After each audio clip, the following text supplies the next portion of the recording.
All right, welcome to a special edition of Stories of Alchemy. Today we have my dear brother, Chris Barth, the Savage Elder. And before we get started, you're going to want to hit pause and you're going to want to grab your popcorn because this will be one of the most real, raw stories of transformation that you've probably heard for a long time, maybe even ever.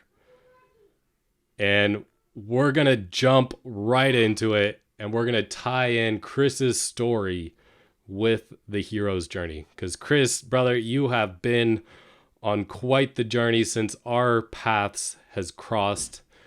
And it's been so beautiful, and I'm so excited to share the entire, the whole thing with the world. And hopefully inspire whoever's listening for you to, not only is this a story about Chris, but this is also a story about the potential of you to step into your potential, to step through, as Chris is going to show you, whatever that pain, whatever that barrier is, whatever that challenge is, from you just stepping into that next version of yourself. Because when you do, when you take those leaps and you consistently do it with courage and strength and over time grace, as Chris here has done, you will see true possibility. And Chris, you're living that story right now. Like I said, it's such an honor to have you here and share this with you and be your guide to guide you through your own hero's journey so we could share it with the world. Well, thank you, brother. I appreciate that. And that's quite the introduction. I hope I live up to the popcorn everybody went and made already. So we'll see if we can't do some magic here with you. You are living it every day, my man. All right. Well, with that, we are going to go through the hero's journey. And this, we might go off, but everybody's hero's journey is a little bit different. And it always starts off with the hero is in the ordinary world. And I'll kind of plug in some of the parts and then have you fill in the rest. But let's just start off, the story of your past. I know your story well. It's one hell of a story, like literally hell.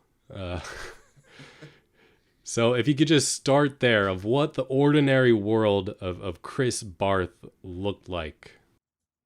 Yeah, sure. So I was born in Wisconsin in the late 60s, 1968, and I'm the oldest of two. I have a brother who's 12 years younger than me. Growing up, I had a wonderful mother, but she was pigeonholed into what she was supposed to be, quiet, reserved, in the corner. My father was kind of a dictator and really had a lot of demons. And he did not like having me around. He told me oftentimes I never should have been born. I'll never amount to anything. As we got older, and he ended up going in and out of rehab 14 times. He had an alcohol problem that he just could not kick. And we really struggled together. I was lucky enough, as I said, I have a brother who's 12 years younger than me. My father was so busy with the drinking and just the self-loathing and self-sabotage and all that I was fortunate enough to help raise my brother with my mom. And he and I have an incredible relationship. He's been my best friend for a long time, and being able to help him and guide him through life has really been great. When I turned 19, they were going through struggles, and I finally went to my mom. I'm like, why are you still with this douchebag? This guy is worthless. He's doing nothing for us but holding us back. And she said, I'm staying because of you and your brother. And I said, no, you are not.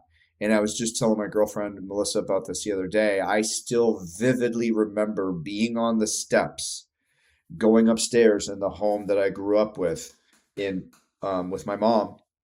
And I said, don't you dare. Your your happiness and your life is more important to us than a shadow of a man that spends his time either drinking or passed out. We don't need it. Let's get moving. And so she finally, I think that was the last straw for her. So she finally decided to go through the divorce proceedings.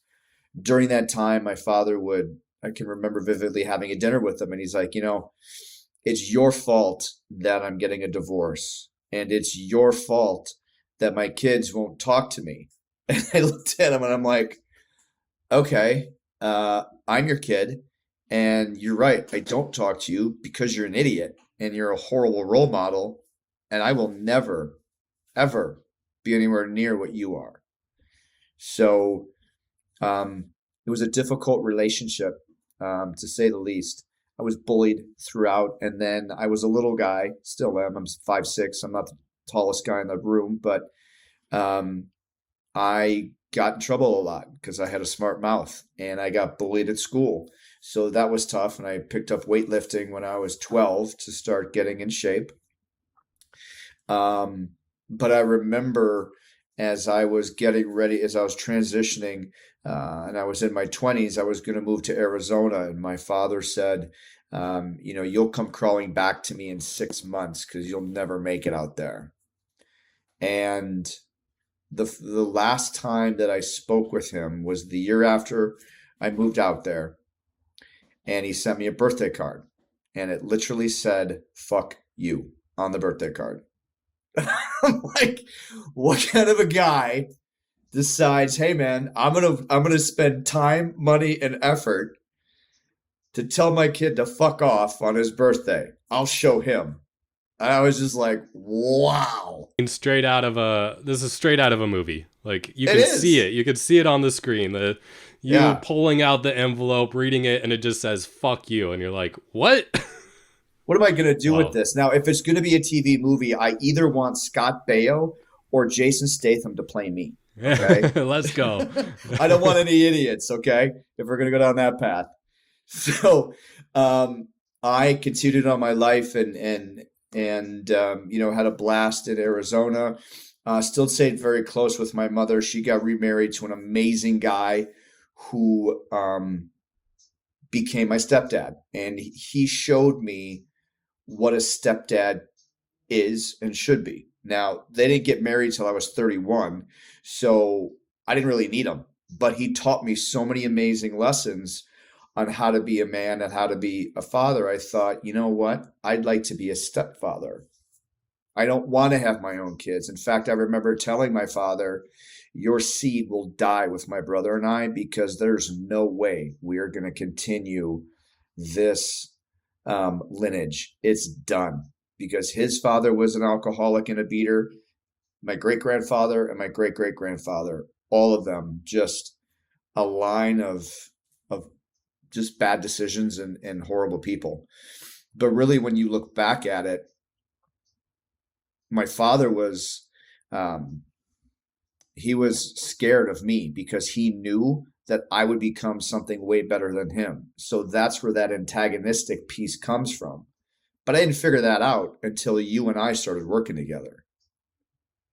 And after I had moved to Arizona, my brother called me one day and he goes, "Hey, the old man's dead."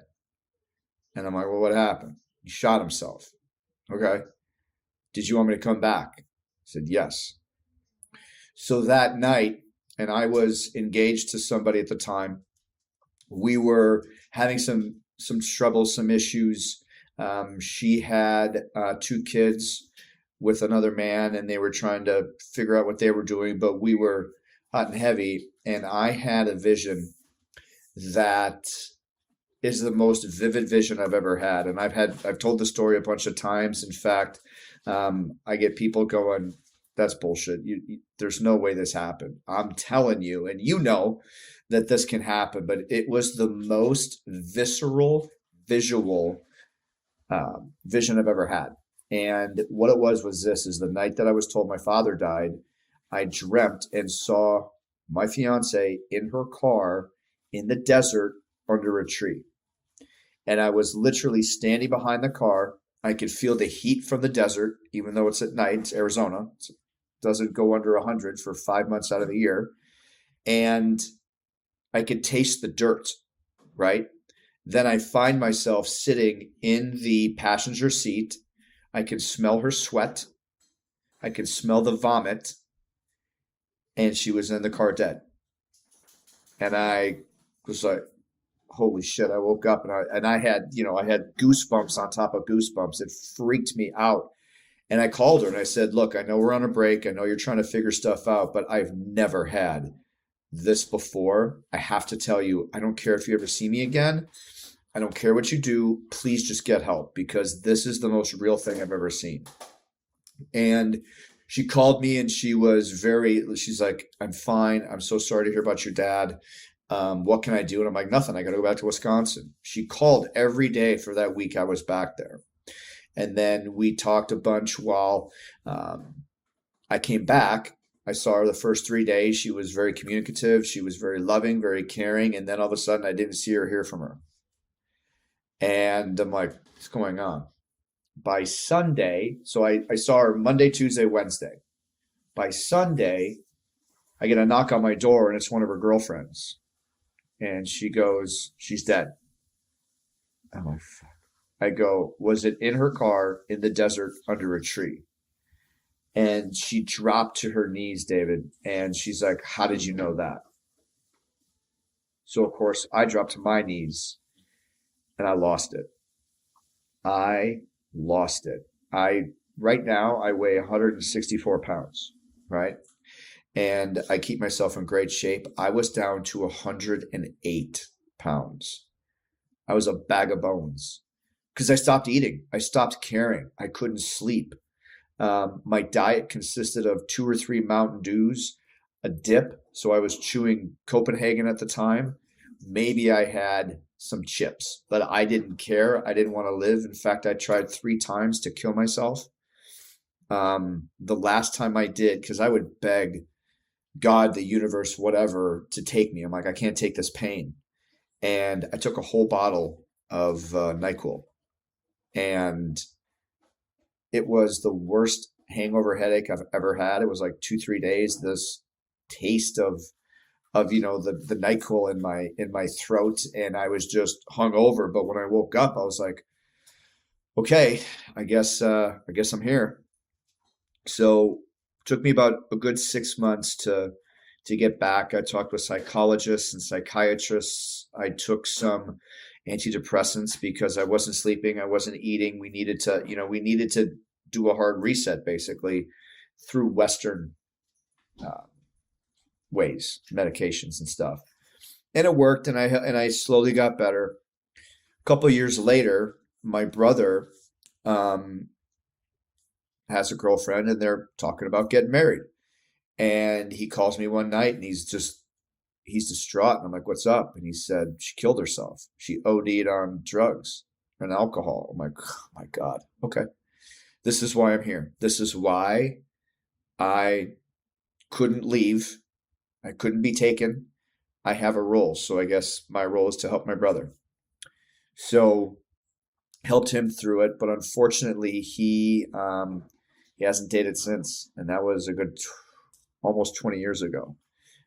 He's had girlfriend, he's dated, but he's never been in a relationship since. And it's too bad because he's an amazing guy, and it hit him different, so it was tough. And then I reconnected with a girl that I had dated when I was still living in Wisconsin. And we started talking. My mother had started getting ill. She had lung cancer from smoking. And we could tell where it was going. And I told my brother, I'm like, I really feel like I need to spend time with her. So I'm thinking of going back. And one thing led to another. With that ex-girlfriend, we ended up getting married. She had 2 kids, and I was able to use the lessons that my stepdad, Pepper, had taught me. And I was like, here we go. Went good for a minute, but this is how I define my marriage. I was married for 1,440 days. I was in divorce proceedings for 581 of those days. So that sums it up, right? Yeah. It was a train wreck from the start. Now, I got to learn a lot of lessons and made a lot of mistakes, of course, but really loved and cared for those girls. And so that's been tough, not being able to talk to them or anything, but I can't do anything about it. But Mm. during that time, in those 1,440 days, I did something that I promised myself I would never do. I got bullied. I got put in a corner, and I allowed someone else to dictate who and what I would be. Mm. Oof. So I lived trapped in this Yeah. marriage, where I slept on my couch in the basement for a year and a half. I mean, that's no way to Yeah. live. And just So to put that into perspective too, right? Like yeah, on some level that was your comfort zone yeah, because you got handed this you know dealt of cards where that was like that pain was how you experienced growing up, and it was just like what you knew. It's all that you knew, it is. your life. And like, so when shit hits the fan, or just naturally by our natural patterns, it just sent you back to this place. Now we get to share the full story of you, so it's like we'll see how the universe was sending it back so you could transmute it or overcome it, transcend it. But just want to Yeah. highlight that how it's crazy how these deeper patterns, if we don't acknowledge them on some level, they're going to keep coming back into our story. And you're right, because what you've taught me and what I've really learned as I've gone down this path of self discovery and shadow work and all the things that you have helped me with as my alchemist and my one of my best friends is you've helped me reframe a lot of things, and we'll definitely get to that. Um, but then once I got divorced, I decided that I needed a reset. I needed to figure out who the hell am I and how do I get my man card back? Yeah. Right? Because I felt castrated, to be quite honest with you. I had no drive, and I used to be um fairly masculine. Now I'm masculine, but back then I guess I would say I was macho. I think that would be a better way to say it. I felt like, hey, I know what to do. I can puff my chest and I'm big and bad and all the nonsense. Um, but I was never really comfortable in who I was. I knew I'd be something. It didn't matter what my father said. It didn't matter what my ex-wife said. I knew that I was destined to do something. I didn't know what, and I'm still cultivating it, but I'm light years ahead of where I used to be. No. So as I'm getting ready to figure out what I need to do, you and I went through the same self-development program. Yep. And And this is the call to adventure. right, the call to adventure in the hero's journey, and that is the project, the men's 75-hour self-development program that you and I attended. You were class 4, right? Class 3. Class 3, I beg your pardon. So I was 3 classes later in class 6. And hardest thing I've ever done, best thing I've ever done. And you and I have become great friends. We would have never crossed paths had it not been for this program, and had it not been that we went down this path of self discovery and figuring out what's missing and how do we become better, right? And yeah, and so we've gotten a brotherhood, a true brotherhood, which is amazing. And there's a lot of guys that we resonate with. I had planned this out before I was getting divorced. I was going to do this, and I was not going to tell her about it because I knew that she would throw a monkey wrench into it and she would try to blow it up before I got to do it. So I was at the mindset of, I'm not going to tell her until that morning. Hey, I'm going out of town for the week. I'll see you when I get back. Because I wasn't going to tell her where I was going. I wasn't going to let her know what was happening because I knew, like I just said, it would not have worked. But my project was in November of 2020, and we got separated in August. So it worked out good for me. Didn't matter I didn't have to tell her anything. So went through that huge shift change. Now I'll pause you there really quick, because there's the call to adventure, and then there's the refusal of the call. So can you remember any point leading up to that? I mean, it happens to every project graduate leading up to the actual project where you're like, what the fuck did I sign up for? Yeah, so I looked at it and I was either going to be in your class or in class 4. And I talked with one of the old instructors, and he told me about it and he told me the price, and I choked. I was like, there's no way I could spend that amount of money. She won't buy it. I'm having a hard time understanding it. Did I have the money? Sure. It was a lot of money. And I choked, and I'm like, nope, I can't do it. But then that fun little thing, the pandemic happened, and I had a gym back in Wisconsin that I owned, and I followed Bedros Koulian and his company, Fit Body Bootcamp, on how to keep their locations open. So that's what I did. And I was with a different brand.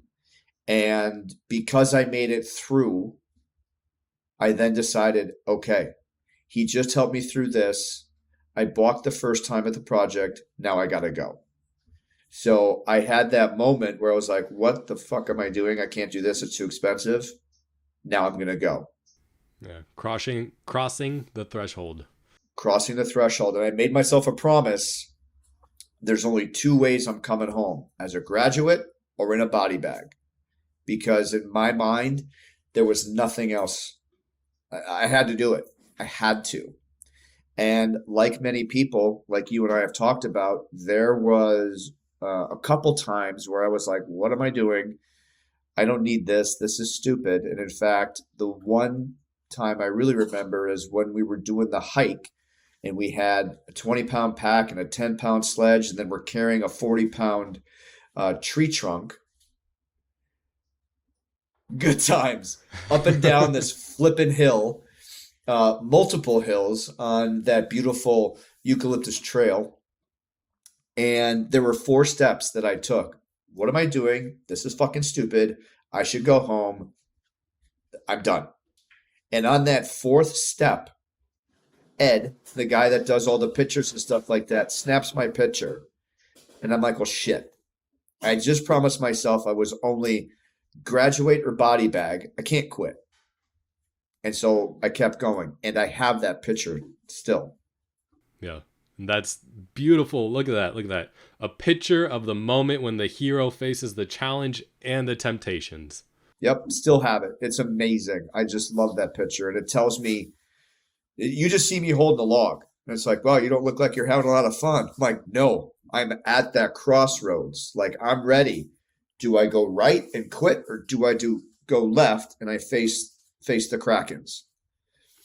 I went left.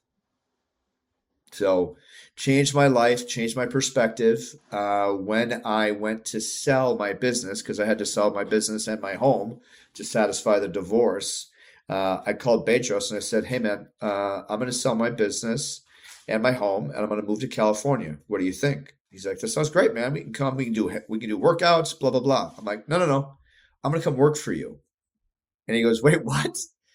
I said, yeah, I'm going to come work for you. What are you going to do? I don't know. We'll figure it out. I'll clean toilets. I'll wash your cars. I don't give a shit. I need to be in the ecosystem. I need to be with like-minded people. And he's like, okay. So I've been working for him now for 2.5 years, and I've had a total of 9 different jobs with him. He keeps plugging me into different things to help make them better, change them up, take a look at things. And it's been an amazing journey. Yeah. And was that even like a possibility in your awareness? Like, let's say back when you had the gym? No, because you're looking at Bedros, and if anybody has seen this guy, he's a silverback gorilla. He's a big, scary animal. Heart of gold. I mean, he's one of our best friends. He's our mentor. He's a good friend of ours, and he's my boss. So that's pretty cool. And it's where the mentor shows up on the hero's journey. Yeah. So, I mean, I'm hitting, you could just have a check mark from all the pieces on the hero's journey. And I'm like, it's a blueprint for who I was. And I had no idea it, until you showed me. You're like, dude, you're on the hero's journey, like completely. So it's crazy. So as I'm getting ready to move out here, I start a relationship with another woman. And we're talking about, I'm moving to California. So if you want in, this is where I'll be. And she was in Wisconsin as well. And we started getting deeper into it. And I was like, well, if we're going to make this work, then you need to come out here because I'm starting this new adventure. And she was going to come out in the summer. Unfortunately, she got COVID. COVID turned into pneumonia. And then they found that she had a hole in her heart. And then they cracked open her heart and fixed it. 3 days later, she was dead. And I remember talking to you, and I'm like, bro, I remember exactly what I said. I said, David, I am a fucking country song. Yep. Can't make this stuff up. No, you can't. I'm like, my car broke down. My girl left me. I still got my dog. A month later, my dog died. I'm like, God damn it. It's all going to shit. What is happening? I can't. And this is the time where we question everything, right? Is where we go to the higher power, God, whatever you call it. Supernatural How much aid. can I? What's that? Supernatural aid. The supernatural aid. What are you doing? What? How much can I take? I can't take anymore. And we always heard growing up, well, God only gives you as much as you can take. This is bullshit. I got way too much. This is way too much. I can't. And it was a really rough time. And you said, well, you know what, brother? I am looking to start doing some one-on-one breathwork sessions and alchemist type things with peeps, and I would love to go through something with you. And that's when it all changed. Everything. And I want to pause there to like not, we could laugh about it now, but how severe, and like just trying to imagine where you were at, like if I were to be in your shoes in that moment, and like the other people that are out there who are in that moment and all they see is darkness. Like no, like they don't have the whisper yet of the supernatural aid or whatever you want to label, you want to put on that. But I don't know, can you just speak to like the raw, the realness of what that moment was like? Despair. I was in utter despair. My soul was broken. Like literally broken. I could feel pieces of glass inside of me because I didn't know what was going on and why I had to endure this. I literally felt black inside, right? Like a black cloud was in me. And I could hear my father laughing in the background. I could hear crying in the background. I could hear the demons on my shoulders and in my soul and my heart just pulling me left, right, and sideways, like you would see in those superhero movies where they've got all the different people are coming out of them and doing all sorts of crazy nonsense. I mean, I was literally that far away from pure madness. I was losing it big time, and I was ready to reach out for anything. I did not go down the path of thinking about suicide again, because I had been through so many. I didn't want to do that to my brother, because we had been through 4. I missed the part where my mother had died, and then literally 1 month to the day after she died, her brother, our uncle, killed himself. So I went through 4 suicides in immediate family. Pretty wild. So, yeah, it was just dark. It was dark. There was no light. In fact, I shied away from light a lot. Like I became, now that I think about it, I became like a hermit within my own mind. And literally, I would just rather sit in the dark than have any light on me. Yeah. Yeah. Well, thank you. Thank you for like really sharing that and showing us like what it's like. I've had a little bit of that, of the dark, being the hermit in the dark. And I know that place, that negative mental space, but I can't say, 4 suicides. And when you talk to me on the phone, you're like, I think I'm cursed. Like, Yeah. I think I'm legitimately cursed. And I could see trying, not even putting myself in your shoes, like, whew, like that alone, like, yeah, you would have all the evidence to think that and believe that. And that's Right. like the key on the lock in the prison. And you're going to be chained by the darkness for like, that's it. Yeah. Yeah. I did. I told you I was cursed, and I thought that forever. And I'm like, well, I made bad decisions. I did bad things. So I guess this is my penance. I guess this is all I get. I have to walk Yeah. through this world alone, and everyone else around me will die, and I'll be dust at some point. I don't know when, but yeah, that's where I was. Yeah. Yeah. And shows why you're a hero. The fact that you are here today is the embodiment of a hero. So anybody in a similar position, or if you know somebody who's just hermiting and putting themselves in the darkness, like just send that message to them. Or if you're in that place, reach out to one of us, reach out to somebody, because there is possibility, there is a divine order, but you do have to take the step into the unknown. Yep, you And do. You have to. that's exactly what you did when I called you up on the phone. I said, hey, I got this experience. And you're like, anything. And I said, I'm going to walk you through the alchemical process. We're going to take your leads or your traumas, and we're going to turn that into soul gold. But that's Yep. basically all I told you. A little bit of breath work, a little bit of medicine, but definitely transformation. And you had no idea. You were one of the first to go through the entire thing. Yeah. Yeah. How did that feel after you got off the call, and just like, yeah, how did that feel? It felt great that I had somebody that I could talk to.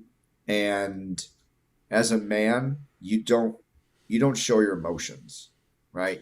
We're hard pressed to not show our emotions. I cried like a baby with you on the phone. I'm like, I just can't. And to be able to do that, um, it took you to do that in your presence and who you are as a man, that I felt comfortable enough to do that. Plus the fact I was just broken, and I'm like, I need somebody to help me, and I don't care what it is. I was ready for electric shock treatment at that point.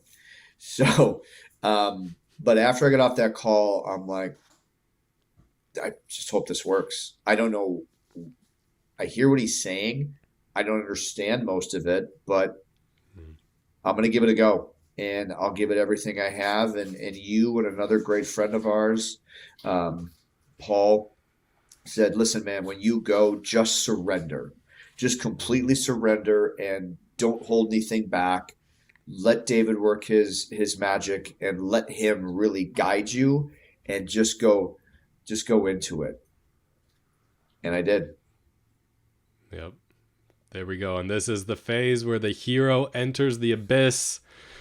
And then the abyss is the dragon in the tower with the treasure and the whole thing. So let's just go step by step through the experience, and like the different stages of, for you it wasn't fighting off, the internal dragons. It was metaphorically, but it was Yep. actually fighting off the Krakens, which we'll Yeah. get into. But let's start off.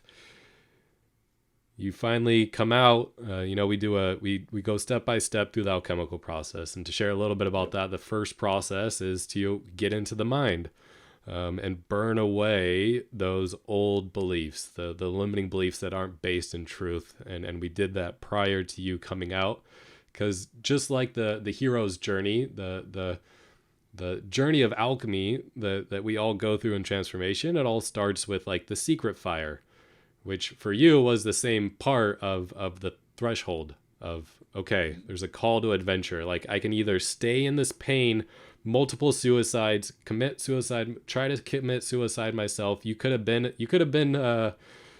not a quitter, but like you could have not given up on that. You had that fork in the road moment. Yeah. But that's where the secret fire inside of, oh, there could be another way, started to light, and then led to everything else. So we do that prior to you coming out, and then you come out to San Diego. What'd that feel like when you showed up? I was like, hey, this is when we first built our unit in the back. It's now called the Sanctuary, and you gave it a official nickname. How did that feel to arrive there and go into that space? I was scared to death. I was really nervous. And in fact, talking with Alyssa, your wife, last weekend, she's like, you are a completely different person than when I first met you. You were timid, you were quiet. She didn't say I was broken, but I was broken. And I was certainly afraid to talk to her. And I didn't know what I was getting into. But I got there, and there's something felt right in that room. By the end of the weekend, I gave it the nickname, the Cocoon. And that is exactly what it is, because you go in there as a broken caterpillar, and you will transmute into a moth, a butterfly, whatever form you're supposed to take. And I took that first iteration, and I had a massive shift right from the first breath work that we did, which was incredible. Yeah. And I was like, okay, now I believe this. Now I get it. And for some context, you never did breath work prior to that, right? No, I hadn't. And I didn't like going through it because, I'm trying to match your breath, and I got really hot and I got tingly, and I'm like, oh, I don't like this. And you're like, and you must have known, because you're just like, keep going. And I'm like doing the breath work. And I do remember at one point where I was just about ready to blast off and go into this whole different realm. You put your hand on my shin, like just before, and then boom. Everything, because I had these dark clouds over me, right? Right then, I hear a clear voice. Forgive yourself. Forgive your ex-wife. Forgive your father. Forgive the girl that committed suicide. Forget the one that just died. Everything is love. You are love. That was in the first breath work. I was like, what in the... I opened my eyes, I looked at you, and it just starts streaming. And I'm like, oh my God. And I told you, and I remember you looking at me, and you're like, whoa, okay. You probably thought in your head, holy shit, this really works. Yeah, and it's like spot on in the alchemical process, because now we enter dissolution, which is the dissolution of those repressed emotions. Like, alchemists consider the tears the breakdown of the crystallized emotions and like, negative patterns and being released. And you did that, experienced that. The body was ready. The body and the mind said, yep, we're here, we're home, let's go. It was incredible. Just incredible. Brings up a good point too, of like, you had the sage advice of a ally on the path to say, hey, just show up and surrender. And the other part too of like, you are where you're at now because you've walked both these lines and you listened to your allies, that you also showed up and played all out. Because just like you said, when you showed up, you're like, what did I get myself into? I don't know what's going on, but okay. Yeah, and what I've really crafted about that now, and this is something that I say to a lot of people, is that I go face first into the fire. Whatever I'm doing, I go face first into the fire. That's it. That's the only gear I know. When I get scared and I'm like, oh, I don't know if I should do this, I just boom, I go right in because it's that moment, right? In the hero's journey that you talk about. Do you go or do you stay? And we have a lot of different ways that we talk about it in our circles, in our world, like don't stay on the X, something like that. But really, it's the choice. Are you going to face it or are you going to run and hide? And because of you and the alchemy work that we have done, I don't hide from anything. In fact, I really love digging in and doing the hard work. And I'm sure we're going to talk about my second journey as well, because that's definitely on the uptick of the hero's journey. Yep, there's multiple journeys, and to really touch on that point, like you go through the fire, and this is all that we're doing, and this is to like just remind the whoever is watching this or listening this, like this is how we shift the course of humanity, right? One person goes through the fire, they realize it fucking sucked, but it wasn't quite as bad as I thought. You make it through the fire, you realize you can grab some water, go back to the fire, grab somebody else, pull them through. And if we all can just do this with one person, now you are living the embodiment of Savage Elder and doing it for so many more. But if you can just have the courage to get through the fire and realize, oh yeah, you're gonna be supported on the other side, then you'll gain the courage to help somebody else through the fire. And then that's where you get the gold of fulfillment, but this is how we shift on a massive scale. So just want to share that fact. But now continuing the journey. So that was day one. Already found the true source, already found out that you are truly just love. You are the divine energy of creation in your source, the absolute truth of who you are. And that energy is love. It's what keeps the universe together. So yeah, the next stage after that is separation. And this is where you got to physically experience your lead and then go back to a sacred space here in San Diego, Sunset Cliffs, and go out to the cliffs and reconnect with Mother Earth. Tell me about that. That is my favorite piece, to be honest with you, because Sunset Cliffs is now, it's sacred ground. I mean, it is anyway. You go there a lot, and to be able to just sit with whatever you're doing and reframe things and just really dial in who you are, answer any questions that you might have, that type of thing. But we had three main pieces that I needed to work on. And you gave me rocks. No, you didn't give them to me. I beg your pardon. You told me, go pick out some rocks out of my garden that speak to you, and then we're going to jog down to the cliffs. Like, okay. Yeah. So I'm hanging on to these things, and we do this beautiful ceremony where you have a prayer to the north, the south, the east, and the west, and then we hold those rocks very tightly, and then we throw them back into the ocean, back to the mother. And when we did that, I watched the stones go into the water, and I saw all this dirt, dust, and muck come out for where they fell in. Now, maybe I saw it, maybe I didn't. Maybe it was just the dirt that was on there and it hit the water and it pulled it out. But it was so amazing to watch that, because I literally saw those three pieces of lead that we had mined had now turned into soul gold because I let them go. And I could feel the weight come off of me. It was incredible. Yeah. And this is where we're separating the dross from like the true essence. And this brings us into the next phase, conjunction, where we take the purified, body and mind and emotions and that true essence of what you learn through those experiences, And now we start to bring it together. And that was the medicine journey.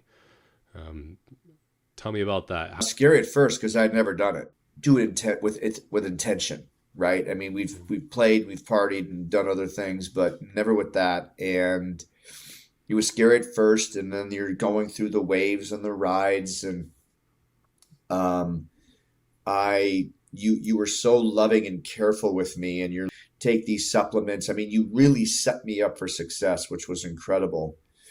And during that journey, I learned a lot. And I think the biggest thing that I learned is that I am the shepherd of lost souls. That Yeah. is why I went through all those pieces. And then I'm like, well, that's great, but what does that mean for me? Why do I have to be that? And then another layer came off and it said, because, and you just mentioned it a moment ago, what we do when we have found our purpose and who we're supposed to be, we can then bring others through to the light. We can help those cross over. And in my case, being the shepherd of lost souls, I'm literally helping people go from this realm to the next, right? My father, my fiance, my uncle, my brother's girlfriend, my mother, all of them, I've helped them go through in some way, shape, or form. You know, even though it was very contentious with my father, I know that I was on his heart and in his mind right before he pulled that trigger. I just know it. And that helped me understand, okay, so not only am I the shepherd of lost souls, it's my purpose to help people reframe regret. Yeah. Understand. So it's the same thing you're talking about, taking the lead and turning it into soul gold. It's the same thing. I'm just saying this used to be a regret. Now it's reframed. Now it's a strength. Now it's a power. Now it's the fire. Yeah. So powerful. And this is, that's your mythopoetic identity. Yeah. It's a concept created by Bill Pluckton, and it's this when you kind of take the perspective of your life from a soul's perspective, and like what your soul is here to do. We get so caught on the purpose of the personality self and like day to day, which that shit's always going to evolve. It's always going to change. But then you start to, when you do that deep inner discovery work, then you'll discover your soul's purpose or gift to be shared with the world. Yes, and exactly. You got that gold, and just like the metaphor you use, you felt like like your soul broke. So this just came to me now. It's not just soul gold, but you're integrating the aspects. You brought that all together, and from there you could see yourself, your true essence, and your gifts to the world when you just shine your true essence freely. Exactly. That's exactly what it is you stop looking through the window and now you're looking in the mirror as to who are you. Yeah. And for most people, that's a scary thing, right? I don't want to look in the mirror. I don't like who I am. I don't like the way I look. So I'll just look at everybody else and point and shoot. No. Yeah. Look at yourself, know who you are, and sit with that and say, oh, yeah, I'm the Savage Elder. This is what I do, right? Or in your case, I'm the alchemist. This is what I do. Yep. Yeah. And that touches on the metaphor I use when people come out, is that feels like we're going to jump into the ocean together. We're going to swim down. We're going to find that sunken ship. Inside that sunken ship is going to be the treasure. Now, we're going to have to fight off some sharks. And in your case, we fought off multiple Krakens. Yep. Yes, we did. And we're getting through the story of you getting the gold and moving on, and what happens when you get that gold and bring it back to your community. But there's still a journey, the road back home to get to. But let's just wrap up the alchemical process. That was day 2. And you really did start to shift and alchemize that and have that new reframe and understand your essence. Now, the next day is distillation, which is the phase of going a purification on another level. And you go from up high to down low. And if you see me, I'm doing a figure 8. You go to the heavens, back to earth, and you are continuously purifying whatever else needs to be let go of. And the last day is all about integration. But how was that breath work, body work practice for you? It was amazing. In fact, I still use a lot of it. And, you taught me how to do stretching and do a massage and use a massage gun. And, but I think the biggest thing that we did after doing that whole weekend's journey is we did cold plunge, right? And nobody likes cold plunges, but because it's uncomfortable, it's cold. I mean, who wants to do that? But what that did is it really crystallized every lesson that I learned, and it shunned out all the negative things, right? So even though we've gone through these programs, something's always going to try and come and attack you because now you're awakened. And now they're like, oh, shoot, he sees us. Now we got to come in harder and faster. But when you do an ice bath, it really dials in and crystallizes what you've learned and what you need to do moving forward. We also talked about doing a bath or doing some sort of ritual every week to make sure that you are staying on the path. I still do baths on Sundays. I don't do ice baths all the time, but I do a bath. And I'll always stretch, and I'm always doing massage and taking care of my body and really focusing on also my nutrition. So what I'm eating, I'm very particular about that. And I take my time preparing my meals because it's another way that I show self-love to myself. That's it. And that's, the alchemists understand you have your physical vessel and then your spiritual essence. And how do you continuously evolve and optimize and grow in that? And the cold bath is coagulation. I do want to mention we skipped a step of fermentation, but that's really in the medicine space as you make that shift, and then that shift really starts to settle in. That's fermentation. Then you go into distillation, and then we do the cold bath, and then there's a little surprise of getting to hear your soul's declarations. I like to say the affirmations are above the mind, but you got to, once you knew your soul essence, I got to help draw that out of you a little bit, and you had your declarations of how you show up as a frequency. We're all beings of energy in our core and in frequency, and you could demand or declare of how you show up, and went through the cold bath, and then we jumped right into the jacuzzi, which is really the celebration. That, I would say, is the moment the hero opens the chest. He's got the gold in his hands. He fought off the Kraken or the dragon, the internal dragon, and you got it. So how did you feel coming out of the hot tub, wrapping up the experience? Alive. I felt for the first time, truly in my life, I was alive and I had purpose. It was a complete shedding of Chris 1.0. It was a total rebirth, without a doubt. Yeah. Yeah. Powerful. And there's the moment where the hero is reborn. He went up to face the dragon. He survived, or the Kraken, or Krakens survived, got the gold.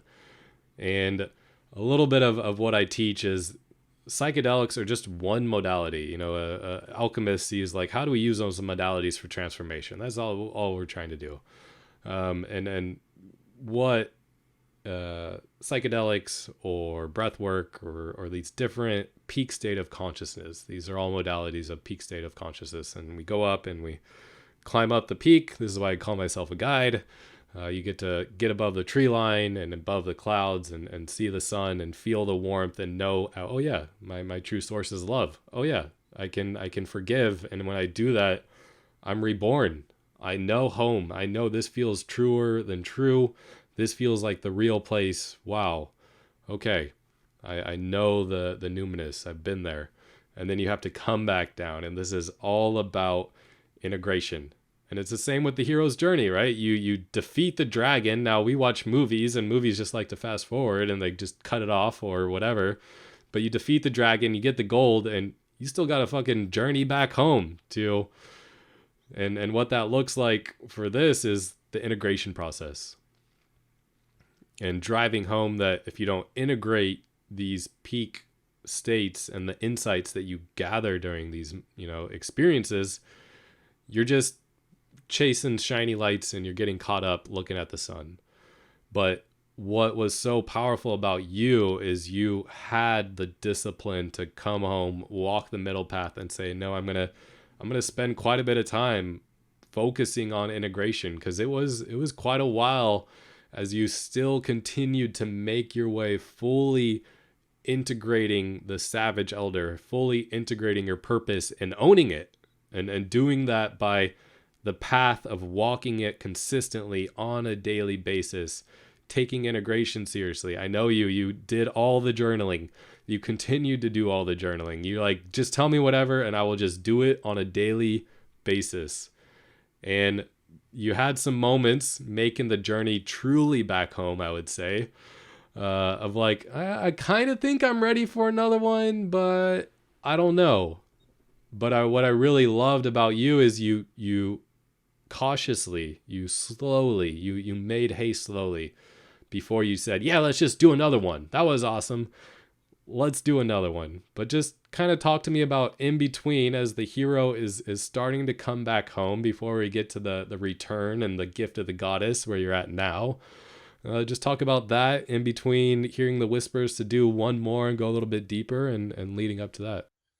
Well, yeah, I mean, it's when I have alcoholism in my family and people get addicted to things, I have made the conscious decision a long time ago. I have to be very careful with what I do because Mm. her, throughout the ages of my family, there's been addiction, and it's too easy to get wrapped up into that stuff. And I got wrapped up into partying for a while and doing different drugs, and I wanted to make sure that I was on the right journey. I was doing the right thing. So yes, I shied away. I knew I wanted to do more, but I didn't know what. So I did a lot of research on different types of journaling and how to do that. And you and I would constantly talk about it. In fact, I took 2 courses on the best way to journal.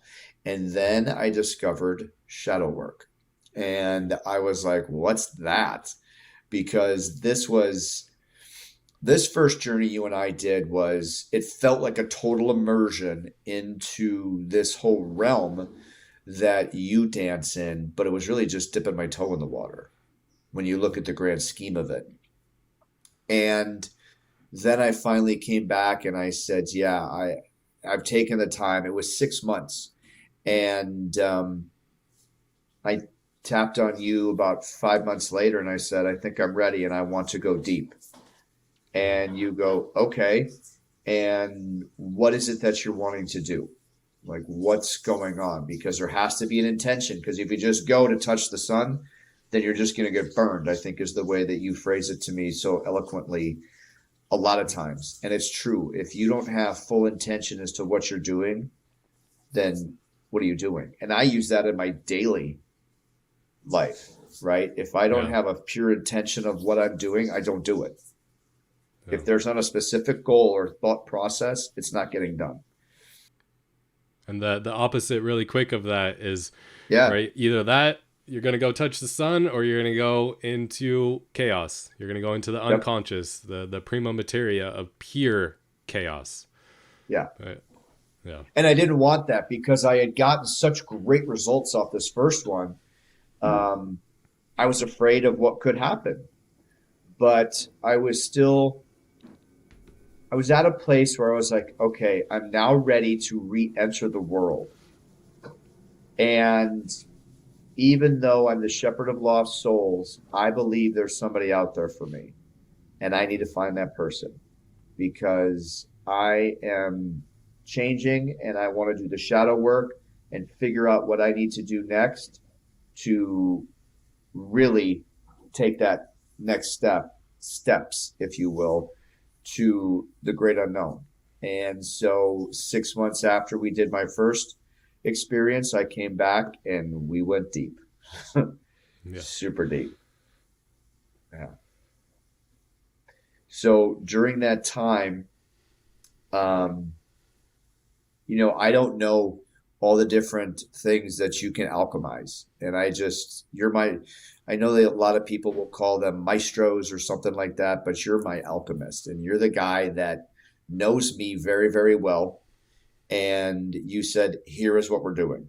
And I went, okay, excuse me. And so we went on probably, what was it, like a 5 or 6 hour ride? Yeah. Yeah. Yeah. I just got to be the guide and sit there for you. Yeah, it was about 6 hours, and I went around the universe 7 times. And I had a guide, and it was really wild because it's very vivid. In fact, I saw him when I was just out with you this past weekend doing a couples retreat, and I know we'll talk about that in a minute. But this was an energy, and we were on one of those land speeders from Star Wars, and we were running around the galaxy, and they would say, "Did you learn?" Like, I don't think so. Did you learn? Some. We kept going back, and you made a mention to it earlier how I would step back and then go back in. So during the journey, I came to and I talked to you for a minute, and I said, I think this is what I'm looking at, but there's this, and then there's this. And I said, I need to go back in. You're like, okay, go, man. And I went in and I learned a ton of stuff. One of the things that I learned was I have a lion queen out there. There is that person for me. And it got very specific, like scary specific. So if you thought I was full of crap when I talked about my vision, wait till this. So what came to me, and you and I talked about it, is she's coming in April, and you and I went through the second journey in January, right? Just this past January, almost a year ago. And she will have blonde hair. She will have been through a lot of pain. She has tattoos that tell her story. She lost a husband and a son. She's looking for that light, and she will be that person for you. This is your Lion Queen. She is coming, and she is very sexual. She's very sensual. She's a beautiful soul. You know this soul, and now you're going to see this soul again. The other piece that I learned, and you said this earlier, is that our souls have specific lessons they have to learn, right? I'm on my 7th lifetime with this soul, and this soul is learning a lot of those lessons. And so I told you this, and I'm like, dude, this is like the vision. This is really real. I mean, these are the things, and you're just smiling and with those big white teeth ears, you're like, man, this is awesome. You're just getting a ton of stuff. I stayed up for another hour and a half after you left, and I couldn't write because my eyes were still all bugged out. So I just did voice recordings. And I wrote 7 pages of notes. It was crazy. Then I came back and I felt really good, and I felt like I've really embodied Savage Elder and things were going well. And then a girl that I had dated, gosh, 15 years ago, reached out to me, and she's like, hey, are you the Chris Barth that I used to work with at da da da? And I'm like, oh my gosh, yes. And this was a woman that I had dated very briefly, but there was a really solid connection, like super solid. And, women know a lot of things, and we're, as males, we're big, dumb animals a lot of times. And I was like, yeah, no, I'm not here for this right now. I don't think we need to do this. And so we started talking, and she starts getting a little playful as we're talking, and I said, I need to ask you a question. What is your intention here? Because I'm not interested in dating. I'm not interested in something casual. I'm looking for someone. And if you're that someone, then I'm looking for my queen. I'm looking for my lion queen. And if you're going to be that person, I need to know, because I don't want to play any games. I'm too old for this nonsense. I want to have this life. And she said, well, right now, all I can say is I want to have my friend Chris back in my life. But yeah, unbeknownst to me, she's like, no, we're going for this, but I need to tread lightly on this, right? So we were talking for a few months, and then we decided that she was living in Arizona, and I'm like, you need to come home. But come home. And she was going to find a place to live, and we're going to kind of figure it out. I'm like, no, move in. She's like, really? I'm like, yeah, just move in, because if we're going to do it, we're going to do it, because we started really digging in and we started aligning really closely, and we're like, wow, this is something special. And I was telling you about this during this, and I'm like, dude, this is actually happening. Then the gift of the goddess. Yeah, the gift of the goddess. And she is my goddess, without a doubt. She is the most amazing person I've ever known. And I knew her back then, and I thought she was fun. She was quirky. She was cool. No, this is the woman with the most depth I've ever met. And she's right over there listening too. And she's kind of smiling and shaking her head like, you're an idiot. But at any rate. Yeah, we are. But here we are. But at any rate, we were looking back at the timeline in which we spoke. She reached out April 16th. When I knew her, she had blonde hair. She was married, and she has a son, but they don't talk at this point. So they're lost. And I'm like, babe. And I read her all the things that we went through on that journey, and she's like, stop, just stop. I'm like, look, it's right here. So it comes around. It's just the most amazing thing. And now I told her, I see you doing these things with me. Like, I want you to do journeys with me. I would love for you to release some of the things that you're dealing with. I also see you helping me coach and help others as well. And it's just been an amazing journey. We've been together. We've physically been living with each other for 4 months now. And it just keeps getting better and better. We keep refining what we're doing and learning the tools and the lessons. And it's been a dream. So. Yeah. And I want to share the outside perspective, right? Because it sounds like sometimes you see this in the movies and stuff like, oh, and she just appeared. And I mean, you had the experience in January, and the patience and the discipline to continue to just walk the path, own. Yep. I mean, I know you wake up at 4 a.m. or 3 a.m., 4 a.m., whatever. One of those times, too early for me. 2:40, even earlier than that. You wake up at 2:40 a.m., you hit the gym, crush it, and then you go to work, you crush it at work, and you come back and like, we'd even talk about your performance, your productivity just skyrocketed after you let go of so much shit. Yeah. And then you did that consistently, and then you had the experience, and then you got the insight, the glimpse, the golden glimpse. Oh yeah, she's coming, not till April, but hindsight, you only talked to her in April. Yeah. And then it took months after that to the point you surrendered. You forgot about it. You're like, I don't even know if it's going to happen, whatever. Yep. And some people can spiral downwards. Oh my God, the universe didn't deliver. And, sometimes we get these peak states of consciousness. We have access to more insights. But you stayed the path. You stayed the course. And you just said, I'm going to stay in my purpose. I'm going to show up daily as much as I can. And having that patience and wisdom to do that, then it just unfolded beautifully.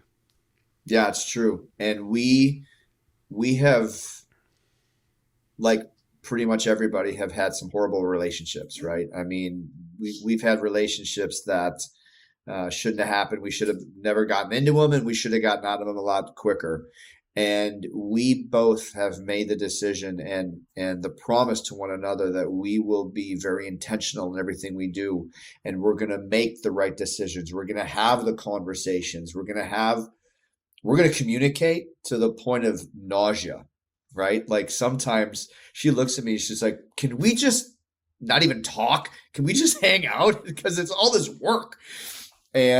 But it's a lot of work. It's a lot of hard, intentional work. This isn't easy. It's not easy to be in a committed relationship. It's not easy all the time to look at your partner and say, I'm feeling this way. Or could you reframe that question or answer because here's how it hit me, right? Like we're adulting right now. We're actually having an adult relationship, an adult conversation. And we both shake our heads like, how did we get here? Because this is exactly what we've always been looking for. And so to say it's the Hollywood ending, it's not. It's hard work. And we had a great night last night, but it started off with some pretty hard conversations that she came to me with, and I was like, okay, I guess I got to sit with this, and I got to really understand where it's coming from, why, how do I impact this, how do I receive it, and what can I do to honor myself and honor her to make this continue to work. And at the end of the night, we had a great evening, and she sent me a text this morning and said, that conversation could have gone so many different ways and has gone so many different ways. This was the best response, the most amazing way that we carried through that. And I know without a shadow of a doubt, this is exactly where I need to be with the exact right person, because we come with intention. We come with love and respect and trust. And that's how this works. Yeah. Yeah, so beautifully said. And yeah, one of the greatest, I don't know what you want to call it, ceremonies or anything, is the commitment of a relationship. And to highlight, like, the hero returns, the hero has the queen, and then the king and the queen commit to creating their kingdom. And your story is a beautiful example once again. Like, when you have that true commitment, like the energy that's put off, like the universe can feel it. And when you like stay on that path, then it's like, okay, like the right opportunities are going to show up again. Because what happened this time around, once again, another circle of a journey, is I called you up. I said, hey, I got this other experience that I'm thinking about. It's called the Road to Union. And it's about the road to the sacred union. And it's something that's not talked about a lot today in a society where we've kind of loosened the commitment, and it's just, so many people are quick to just give up and get instant gratification. And said, I have this experience where we're going to teach you from the other couples we know and everything else, some of the most foundational tools and powerful tools in couples, from building that foundation of really your kingdom together, and then some fun ecstatic tools to blast off together, which is another story in of itself. But to kind of bring it back to the final part of this story, how did it feel to not go into, like, we don't have to go into the complete weeds of the whole experience, but just to like have that queen show up, have you be committed in the kingdom that you're creating, and then be gifted once again with like all the tools to how you're going to create that kingdom moving forward? Yeah, it was amazing. And it was, once you brought it to me, I was like, oh, got to do it. But I had to make sure to share it the right way, right? Because Melissa has been through and used some of the things like we talked about earlier. Like I used different substances and just used it to have fun. Now it's something intentional. And I said, this is something that I think would be really cool for us. And it took a lot of conversation to say, what is this all about? And you shared what the whole weekend's going to look like, and how we're going to build this and how it's going to come together. And she's like, yeah, let's do it. And we had already built we feel that we have built a great foundation for this relationship. But then going through how to set intentions, how to set commitments, how to, we have what's called the rules of the pride, right? How are we going to love and show up for one another? We also have rules of engagement, meaning how are we going to fight when it gets crunchy, when it gets ugly, or when we have to have those conversations like we did last night? What are the rules of engagement? And how will we do this and hold each other accountable to that? We learned those tools. Then we learned how to truly share breath and have different intentions physically, mentally, emotionally, and spiritually together. And you showed us it gave us some great tools, gave us some great ideas, and we've been running rampant with it. And it's only been a week. Like we literally got back last Tuesday from this. We were there last weekend, and we both have said this is incredible what we're doing, and the intentions that we lay, and how I come in the door at night. Like we've got it all scripted out. How do I come in the door? How do I shed my armor before I walk in the door? And then how do we connect? How do we connect with our animals? And then what is our flow like? And it has been just a game changer for the both of us in how we look at one another and how we feel about our relationship. And now you've taught us weekly goals. There's always a date night. That's a non-negotiable.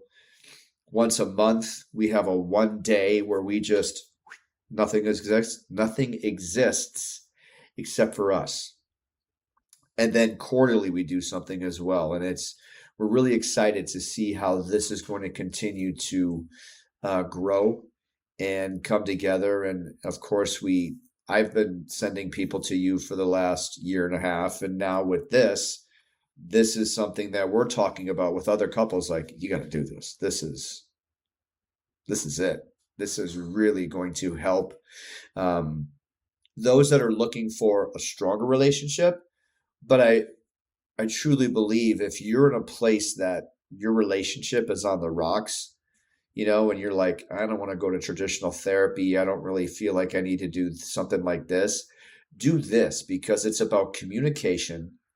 It's about really understanding your partner and what they need, and them understanding what you need.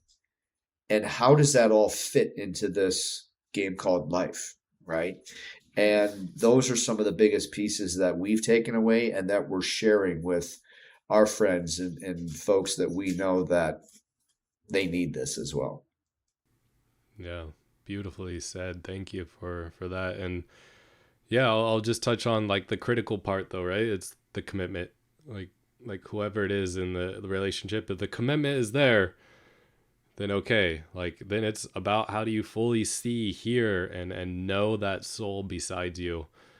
And to touch on, and this kind of closes the circle of the hero's journey too, of coming together as two souls in connection with the one, God, Great Spirit, whatever mouth sound you want to make for the divine creator.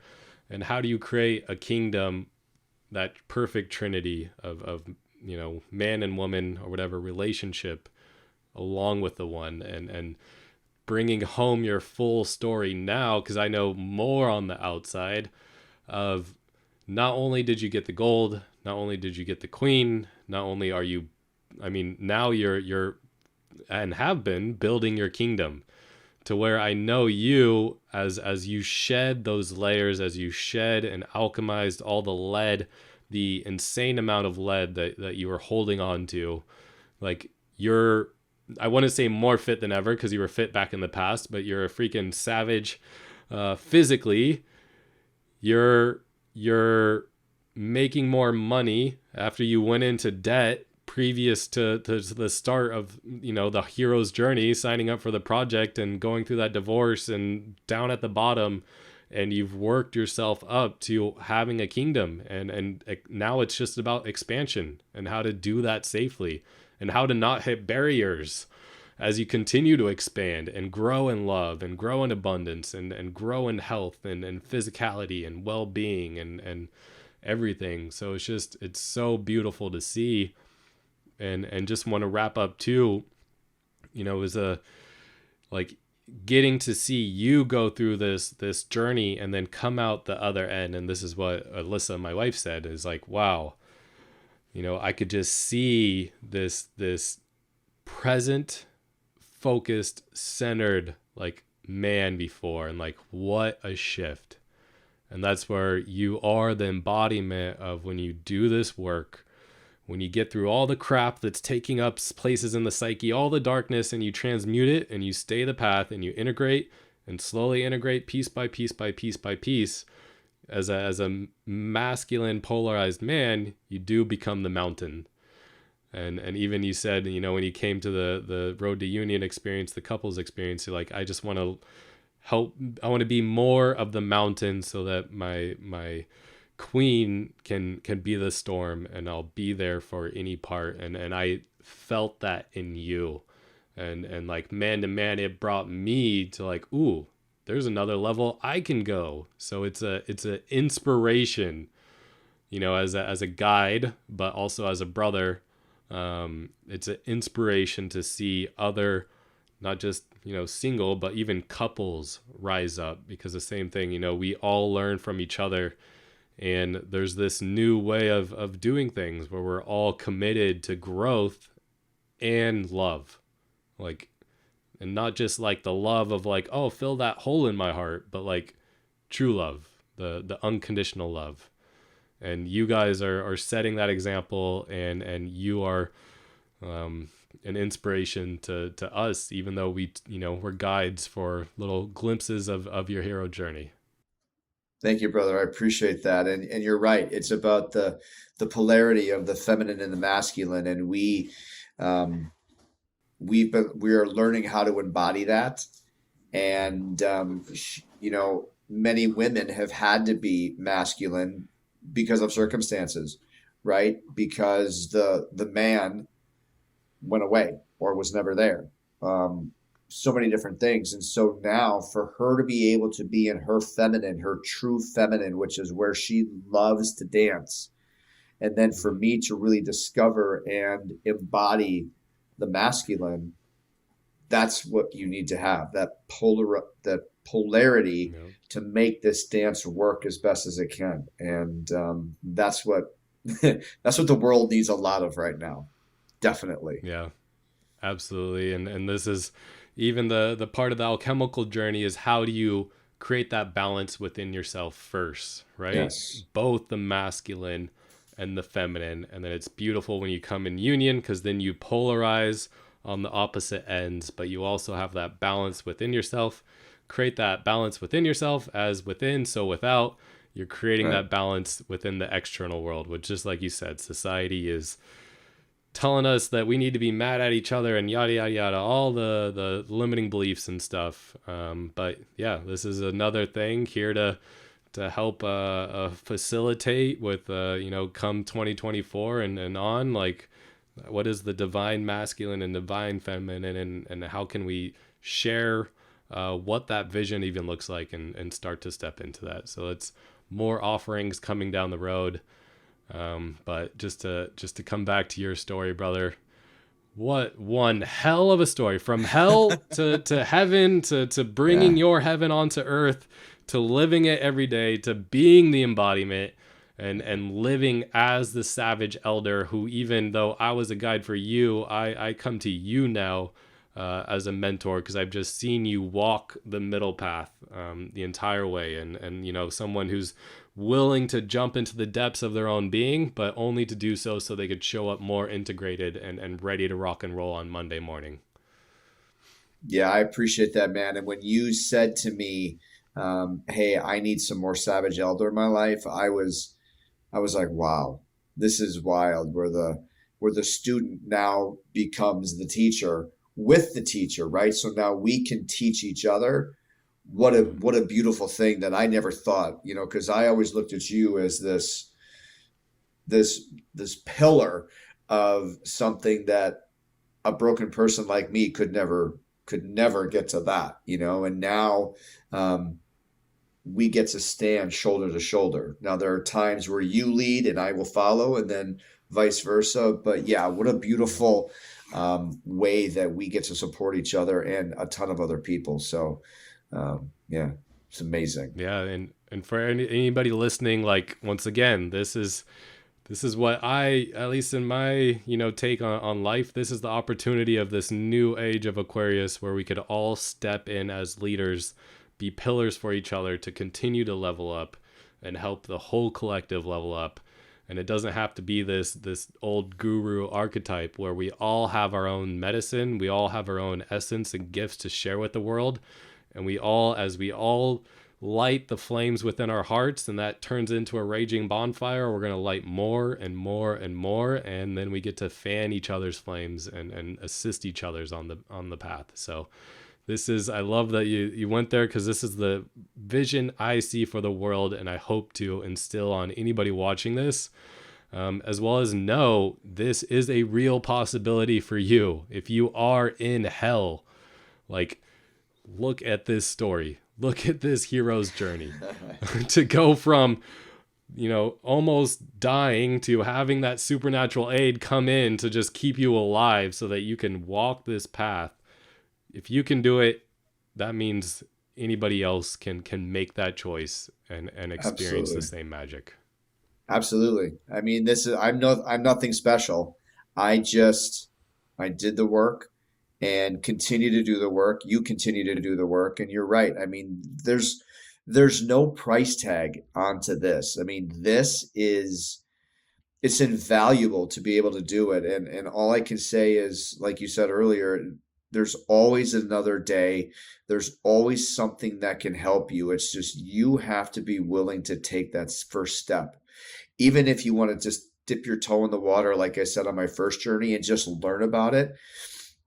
If you want to do anything, book a call with you and just listen to you for an hour about what you do, and give as much information as you can about where you're hurting or where you're not showing up, and let David see if he can really help you. Because I promise you, this iteration of me, this 2.0, did not exist 18 months ago. Some of it did, but like a stone that has jagged edges, it's got smoothed out really quickly. And now I'm really starting to find my stride. And it's because of the alchemy, because of the work that we've done, that's possible. So thank you, brother. Yeah, thank you. Thank you for that. I feel that. I am curious, if you had to put a monetary value on it, just out of curiosity, what would you say that would be in the last 18 months of your transformation? It's way more. The value of it is, again, it's immeasurable to what I actually spent. I had that moment at the project where I was like, that's too expensive. And then I went face first into that fire. It's the best money I've ever spent until now. This is the best investment I've made in me, right? Because it didn't do all the physical things that most men need. It did all of the really hard work, which is the mental, the emotional, and the spiritual work, right? The soul work. That's the hardest part. Anybody can do a push-up or a squat. I mean, most people can. You can train yourself to do that, but to go within and to go deep, that's hard work. And you want to quit every step of the way. And so to be able to have that guide and take you through, it's invaluable what it is. Don't worry about the price tag, because what's going to be on the other side is your Babylon. It's your dream. It's everything you could have ever wanted and much more, because you constructed it. Yeah. Wow.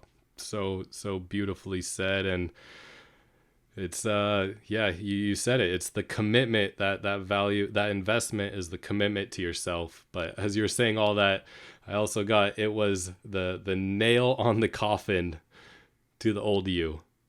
So with that, we'll wrap up this conversation and just let this be the invitation for whoever's listening, that old version of you, maybe if you're in the despair right now, or if you started to break through, that invitation to just put that nail on the coffin, enter the deep abyss and be reborn. It's here.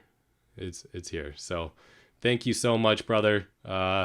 This was truly, your story is so magical, and it's been such an honor to be a guide and to share this story, your story, with the world.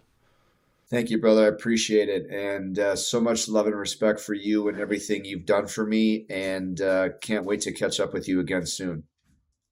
Yeah. And where can they find you if they want to get in touch with the Savage Elder and get some sage wisdom? Yeah, I love it, man. So I'm on Instagram, and right now, as of this week, it's still Chris Barth 06 on Instagram. I will be changing that probably next week. You're the first to hear it. I'm going to change my username to the Savage Elder. I'm going to completely take that on. So I'll do a lot of posts on that. I'm also on Facebook.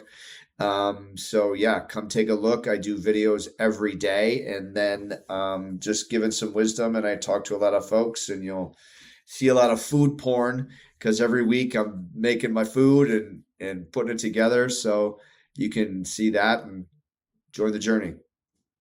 I love it. That is full circle right there.